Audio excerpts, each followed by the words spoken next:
There are implications of the 4 dimensions of food that I think are very important. The first one is that new market niches are going to appear very quickly as people become aware, for example, of how their genetic makeup is affected by certain kinds of food. So people are going to start developing lists of food. These are foods that I really should focus on eating because they're very good for me.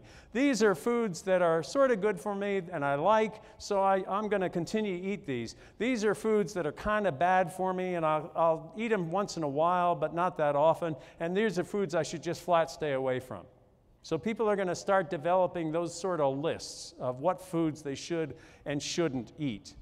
What that means is that market niches for smaller and smaller groups of people are going to start to appear. And those niches will command premium prices at first. Like right now, what's going on is you see a lot of demand for gluten-free food. Now, I'm thrilled about that because for me to buy an ordinary loaf of bread, gluten-free loaf of bread, costs me about $6 to $7 for a loaf that's about 2/3 the size of an ordinary Wonder Bread loaf. Okay?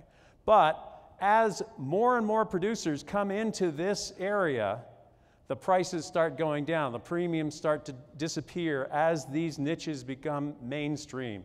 For example, in cereals, it used to be that I had to buy a specialized, when I was first diagnosed in 1988, I had to go to the children's hospital to buy food from a specialty food store. It was the only place in the city I could get it.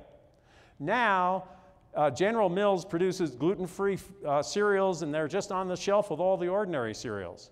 So this is a perfect example of an area where a niche commands a premium price at first, and then that premium gradually disappears. And what that means is that as niches become commodities, nimble producers with their eye on what's coming next will move into a new area, a new niche. And eventually what's going to happen is you're going to start to see a more direct relationship between food grower and consumer. It's not always going to be through the food retailer. And you're starting to see that with farmers markets. Like one of the panelists here sells at the farmers market. You're going to start to see more and more of that happening. My wife and I go to the farmer's market every Saturday that we're in town. We buy all of our produce there, for example.